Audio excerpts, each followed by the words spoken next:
Akala mo ba simpleng init lang ang climate change? Mas tumataas or mas matindi yung increasing trend nung pag-init ng ating nighttime temperature. Habang tayo natutulog, patuloy ding umiinit ang mundo. Sabihin nila dati naman hindi kami binabaha pero ngayon ba't binabaha kami? Mula sa matinding init hanggang sa baha at tagtuyot. Tao rin ba ang dahilan? Kasi when we think of climate change, so meron tayong mga tinatawag na anthropogenic or due to human activity. May pag-asa pa bang bumalik sa dati ang klima ng mundo?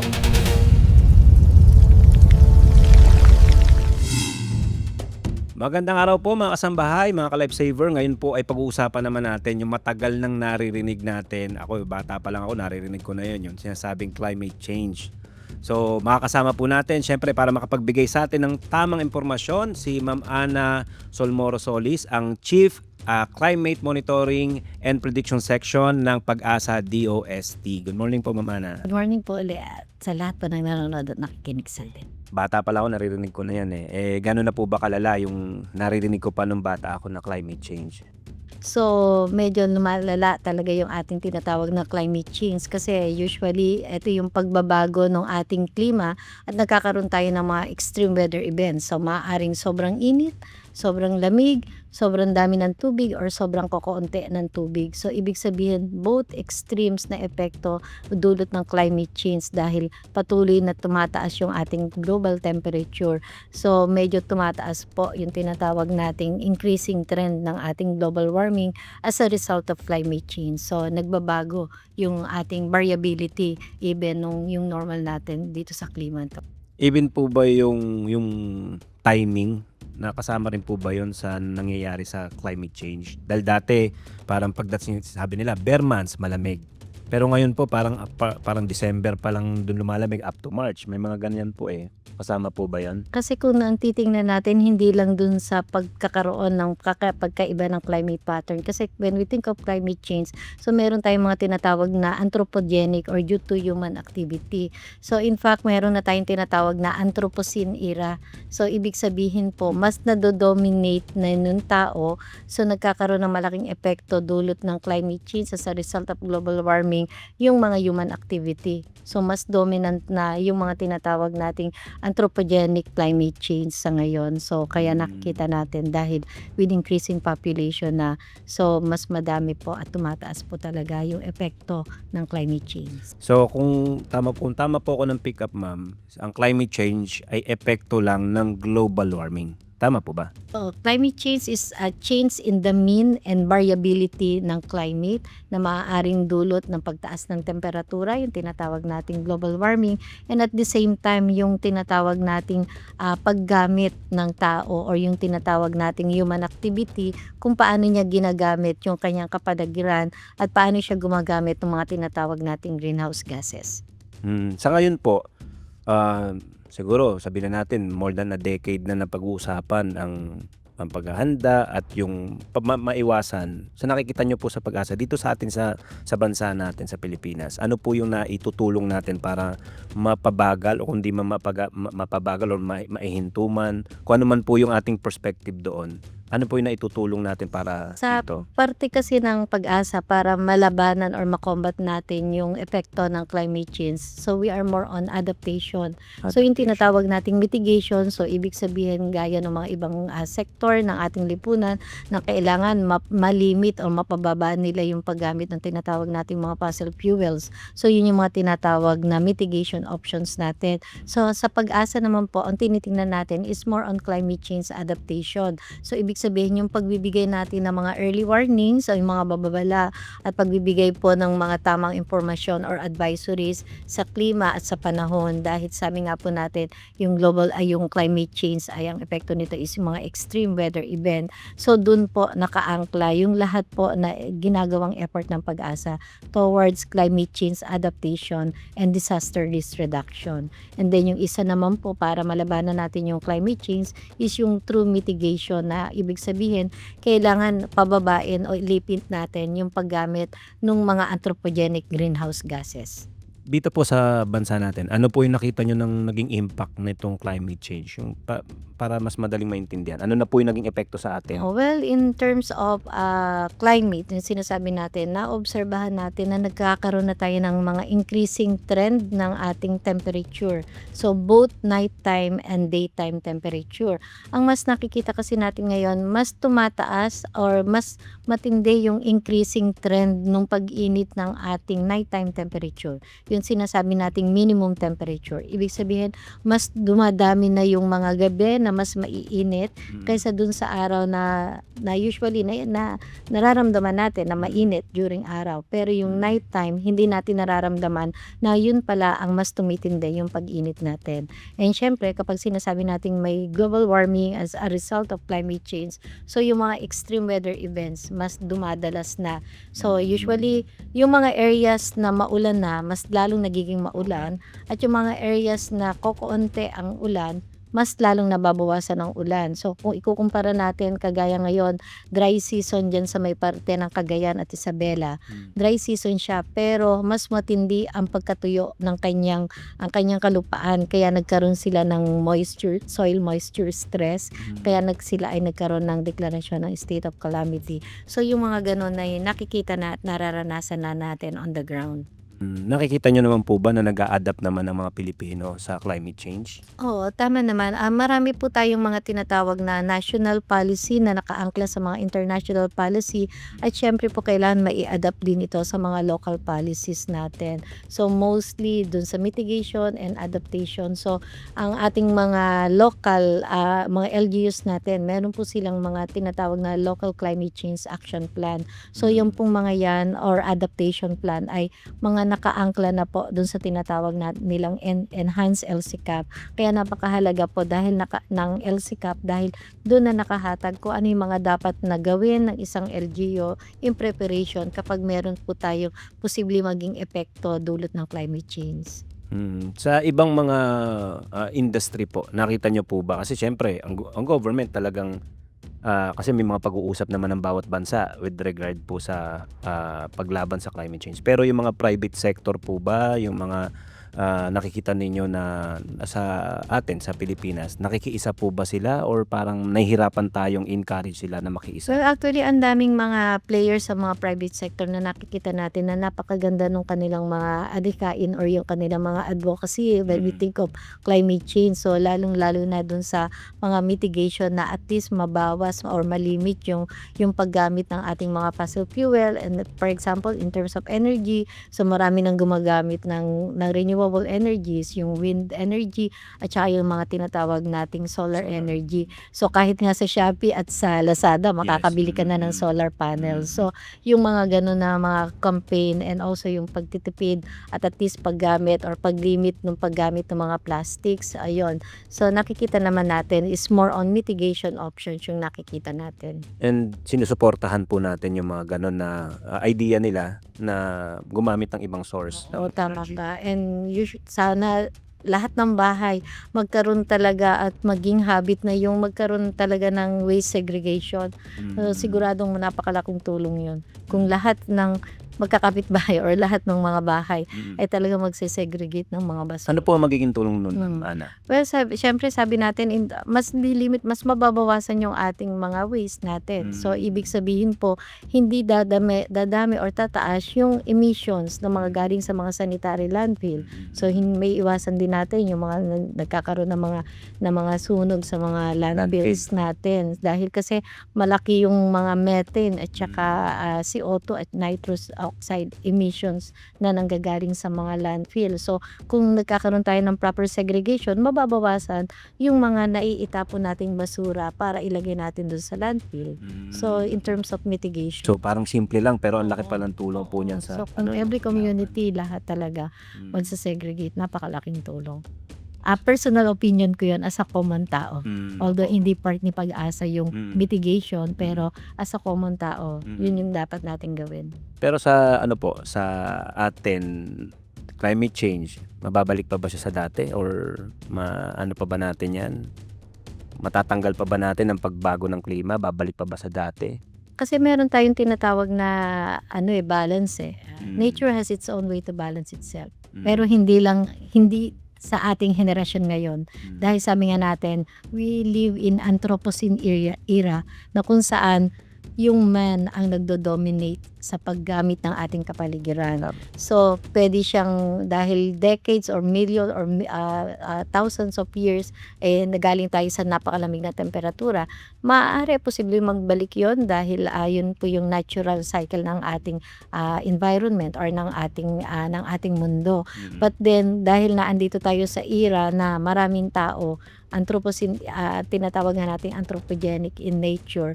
So, sa ngayon, hindi natin maiibalik yung mga ganong panahon na mas lalamig or babalik dun sa dating mean temperature natin or global mean temperature. Sa palagay ko, hindi at this era na nasa Anthropocene era tayo kung tawagin. Kaya pala banggit nyo kanina, meron tayong adoption kasi wala sa generation natin yan. Pero ma'am, 10 years from now, siyempre dalawa naman po magiging effect Either malabanan natin or makatulong tayo at hindi. Ano yung dalawang scenario? 10 years from now, pag hindi natin sinuportahan ang paglaban sa climate change, ito mangyayari. Pag naman tinulungan natin, ito ang magiging benefit natin. So 10 years from now, base po dun sa ang Pag-asa po ay nag-generate ng mga tinatawag na climate change projections or scenario. So 10 years from now or by the end of 2050, base po dun sa projection natin, ay posible pong mas tataas ang ating mean temperature dito sa ating bansa at an average of more than 2 degrees or more. And by the end of 21st century, nakikita natin more than 4 degrees ang posibleng itaas dito sa ating mean temperature dito sa ating bansa. So, ibig sabihin po, at least kailangan malimit natin yung tinatawag nating 1.5 degrees centigrade. Kasi as of now, based po during the past 3 years, from 2023 to 2025, yan po yung top 3 na maiinit or warmest year on record, yung ating global temperature. So, ang average po ng pag-init ng temperature at a global scale during the past 3 years from 2023 to 2025 ay 1.48 degrees centigrade na. So, ibig sabihin yung sinasabi nating irreversible na 1.5 na daw, 1.5 degrees centigrade, kailangan hindi natin yon kailangan maiwasan natin yon. So, yun yung kailangan na pigilan natin.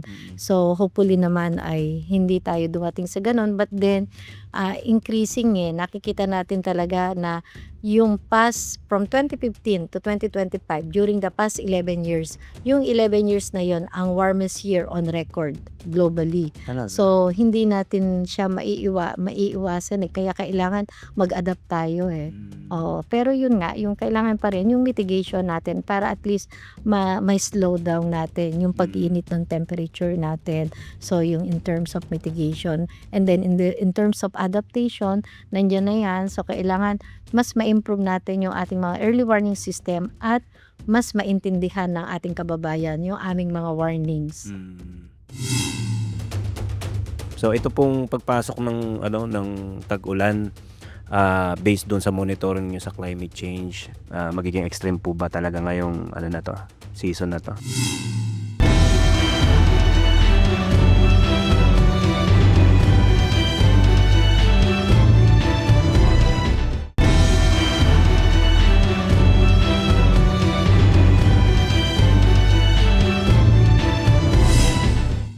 So ito pong pagpasok ng tag-ulan, based doon sa monitoring niyo sa climate change, magiging extreme po ba talaga ngayong season na to?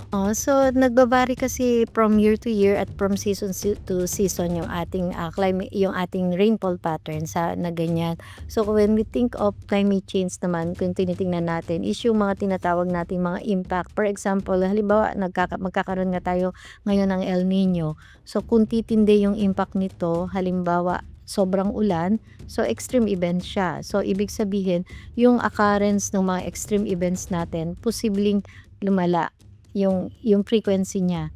So mas nagiging madalas yung mga extreme na event dahil kapag may El Nino, posibleng mas marami tayong ulan during habagat season, during wet season, and then mas kaunti ang ulan natin during dry season na posibleng mauwi sa drought. So ibig sabihin, yung both extreme events, nag-i-increase yung frequency ng mga extreme events na yon due to climate change. And siyempre, nagkakaroon ng malaking contribution yung El Nino dahil nga po malaki ang contribution ng ocean warming kapag may El Nino. Kasi mas umiinit ang temperatura ng karagatan na naaapektuhan yung temperature natin over land. Sa tingin niyo po, Ma'am Ana, ang mga Pilipino, naunawaan na nila yung kung ano ba itong climate change or hindi pa?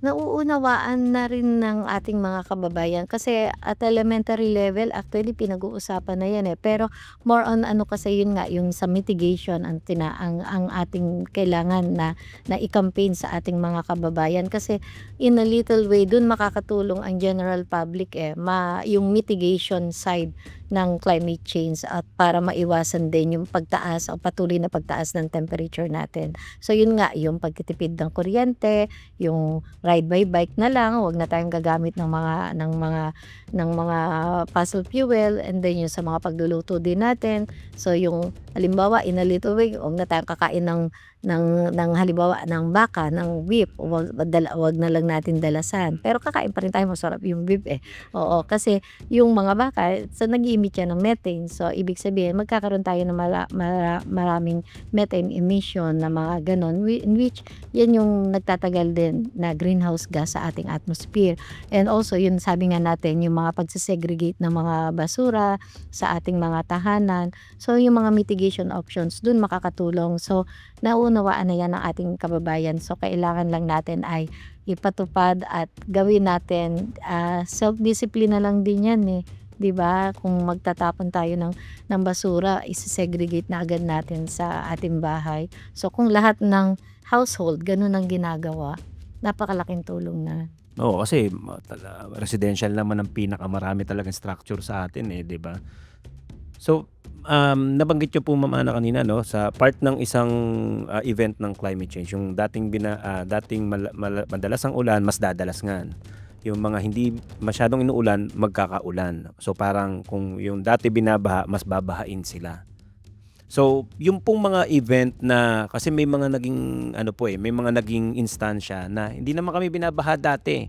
So, mas dadami kaya yung ganon from this year na pagpasok ng mga tagbagyo. Na may mga lugar pong ganon na binaha sila. Tanda ko na, hindi pa kami binaha rito, ngayon lang. Actually, hindi lang this year. So, nangyayari na rin yan. Recurring na rin yung mga ganyang event na sasabihin nila, dati naman hindi kami binabaha, pero ngayon ba't binabaha kami? Kasi hindi lang dahil sa tindi nung dami ng ulan or dahil sa tindi ng sobra konti ang ulan or dumadami yung ulan. Pati na rin yung man-made, yung human activity. Kasi kung dati naman talagang hindi yung binabaha kasi walang tao diyan. So mas marami ang na-expose or vulnerable na mga tao kaya mas marami nakakapagsalita dahil may naapektuhan. So ibig sabihin man-made pa rin yun yung change in land use. Yung land use change na dating hindi mo tinitirhan, tumitira ka na. So may mga tao na apektado.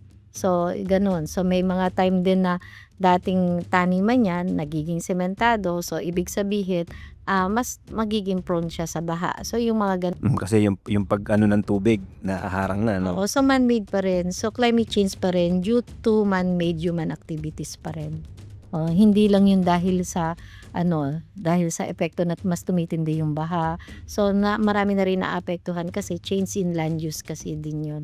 So dapat yun din ang maintindihan ng mga kababayan natin na parang sa atin din galing Oo, yung tamang paggamit ng ating kapaligiran. So parang gano'n.